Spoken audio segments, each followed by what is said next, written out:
Hello दोस्तों, आज हम बचपन की चिड़ियाघर जाने वाली यादों को ताजा करेंगे, जो आजकल की भागदौड़ वाली लाइफ में कुछ पीछे छूट गई है। इस छोटी सी कहानी के जरिए पसंद आए तो लाइक और सब्सक्राइब जरूर करना। गर्मी की छुट्टियां अपने पूरे जोरों पर थी। राजू पिछले हफ्ते ही उज्जैन आ गया था, अपने प्यारे मामा के घर। उज्जैन का माहौल उसे बहुत भाता था। नर्मदा घाट की हवा, मंदिरों की घंटियां और सबसे बढ़कर उसकी चुलबुली कजिन पिंकी। पिंकी और राजू की जोड़ी पूरे मोहल्ले में मशहूर थी। जितनी प्यारी उतनी ही शरारती। एक पल में हंसी तो दूसरे पल में तकरार। हर शाम दोनों मिलकर गिल्ली डंडा खेलते या अमरूद के पेड़ पर चढ़ने की कोशिश करते। मामी जी की डांट, मामा जी की हंसी और इन दोनों की लड़ाई, सब कुछ जैसे एक फिल्म का हिस्सा हो। एक दिन सुबह मामा जी ने अखबार पढ़ते हुए कहा, बच्चों, कल हम सब चिड़ियाघर चलेंगे। छुट्टियां हैं, थोड़ा बाहर घूमना भी तो चाहिए। राजू और पिंकी एक साथ चिल्ला उठे, वाह! अगली सुबह जैसे ही सूरज की किरणें खिड़की से अंदर आई, राजू और पिंकी फटाफट तैयार हो गए। मामी जी ने नाश्ते में पराठे बनाकर साथ में पूड़ी सब्जी और फ्रूटी का टिफिन भी पैक कर दिया। मामा जी ने पुराना कैमरा गले में टांगा और बोले, आज बहुत सारी तस्वीरें खींचनी है, खासकर जब बंदर तुम्हारे जैसे दिखे। राजू ने ब्लैक टी शर्ट और सफेद कैप पहनी, जबकि पिंकी ने गुलाबी फ्रॉक। चिड़ियाघर उज्जैन शहर के बाहरी हिस्से में था, हरियाली से घिरा हुआ। बाहर बड़ा सा बोर्ड लगा था, कालिदास वन्य जीव उद्यान, उज्जैन। अंदर जाते ही पक्षियों की आवाजें और जानवरों की हलचल महसूस होने लगी। सबसे पहले वे पहुंचे हिरणों के बाड्ढे में। कई चितकबरे हिरण छोटे छोटे झुंड में इधर उधर दौड़ रहे थे। एक छोटा सा बच्चा हिरण अपनी मां के पीछे दौड़ रहा था। राजू बोला, पिंकी देखो, ये हिरण का बच्चा बिल्कुल तुम्हारे जैसा डरा सहमा है।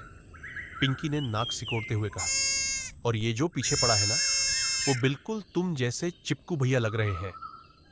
पास में कुछ नीलगायें भी थी, ऊंची, शांत और गहरी आंखों वाली। मामा जी बोले, बच्चों, ये भारत की सबसे बड़ी हिरण प्रजाति है, बहुत शांत जानवर होते हैं। पिंकी ने राजू से कहा, तुम्हें इनमें घुलना मिलना चाहिए, सीखो थोड़ी शांति।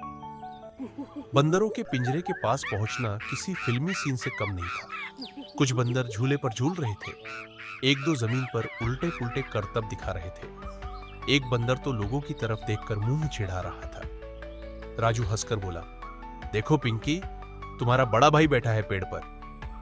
पिंकी ने उसकी टोपी खींच ली और भागते हुए बोली, अब बंदर के भाई को उसकी टोपी भी नहीं मिलेगी। राजू पीछे दौड़ा।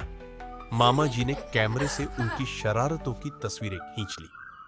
शेर के बाड़े में पहुंचते ही माहौल कुछ गंभीर हो गया। एक विशालकाय शेर ऊंचाई पर बने चबूतरे पर बैठा था।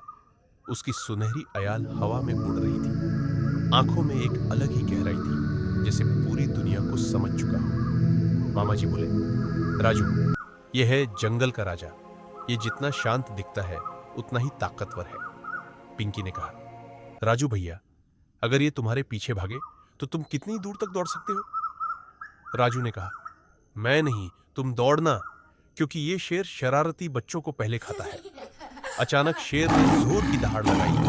गुर्र! पिंकी चौंक कर मामा जी के पीछे छिप गई।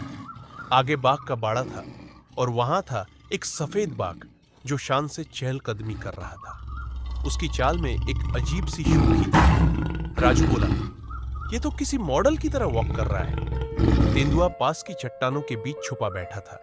उसकी पीली आंखें चमक रही थी। पिंकी ने धीरे से कहा, ये तो जैसे हम पर नजर रख रहा है। राजू ने मजाक में कहा, शायद उसे फ्रॉक पसंद आ गई तुम्हारी। चिड़ियाघर में घूमते घूमते सब थक गए थे। एक छायादार जगह पर सब बैठ गए। मामी जी के टिफिन से निकली गरम पूड़ियों की खुशबू पूरे माहौल को और स्वादिष्ट बना रही थी। सबने खूब खाया। राजू ने 2 फ्रूटी पी डाली। पिंकी ने आधी बिस्किट खुद खाई और आधी राजू को चिढ़ा चिढ़ा कर दी। खाने के बाद पहुंचे हाथियों के बाड़े में।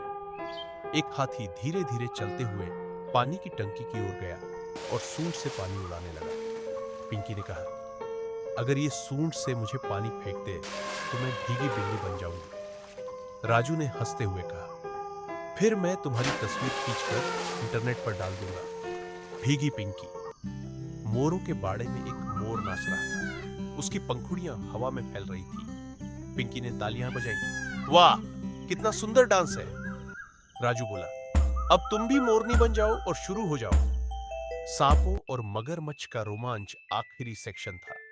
वहां अलग अलग रंगों के सांप, कोबरा, अजगर और रेटल स्नेक थे। कांच की दीवार के पीछे से देखने पर भी हल्की सी सिहरन हो रही थी। पिंकी ने डरते हुए कहा, राजू भैया, क्या ये कांच तोड़ सकते हैं? राजू ने धीरे से फुसफुसाया, अगर बहुत गुस्सा आए तो। पिंकी की आंखें फैल गई और उसने चुपचाप मामा जी का हाथ पकड़ लिया। मगरमच्छ एकदम शांत था, जैसे सोया हो। लेकिन मामा जी बोले, बच्चों, ये सबसे खतरनाक होता है जो चुपचाप शिकार करता है। राजू ने कहा, तो पिंकी को संभाल कर रखना पड़ेगा। ये सबसे पहले उसी को चुनेगा। दिन भर की मस्ती और घूमने के बाद सब थक चुके थे। चिड़ियाघर से बाहर निकलते हुए पिंकी और राजू 2 आइसक्रीम लेकर पार्क में बैठ गए। दोनों ने शांति से खाई, लेकिन उनके बीच का प्यारा सा तकरार चलता रहा। पिंकी बोली, आज सबसे अच्छा कौन सा जानवर लगा? राजू ने कहा, शेर। पिंकी ने कहा, मुझे तो हाथी पसंद आया, बड़ा प्यारा और शांत। तुम्हारे बिल्कुल उल्टा। राजू ने हंसते हुए जवाब दिया, और मुझे बंदर, चुलबुला, तेज और शरारती, बिल्कुल तुम्हारे जैसा। घर लौटकर रात को राजू ने अपनी डायरी निकाली और लिखा, आज का दिन जिंदगी का सबसे मजेदार दिन था। उज्जैन का चिड़ियाघर शानदार था। मामा, पिंकी और ढेर सारे जानवर, हर पल अनमोल था। पिंकी के साथ लड़ते झगड़ते दिन कैसे बीत गया पता ही नहीं चला। ये यादें हमेशा साथ रहेंगी। और फिर वो चुपचाप सो गया, दिल में शेर की दहाड़, बंदर की शरारत और पिंकी की मुस्कान लिए हुए।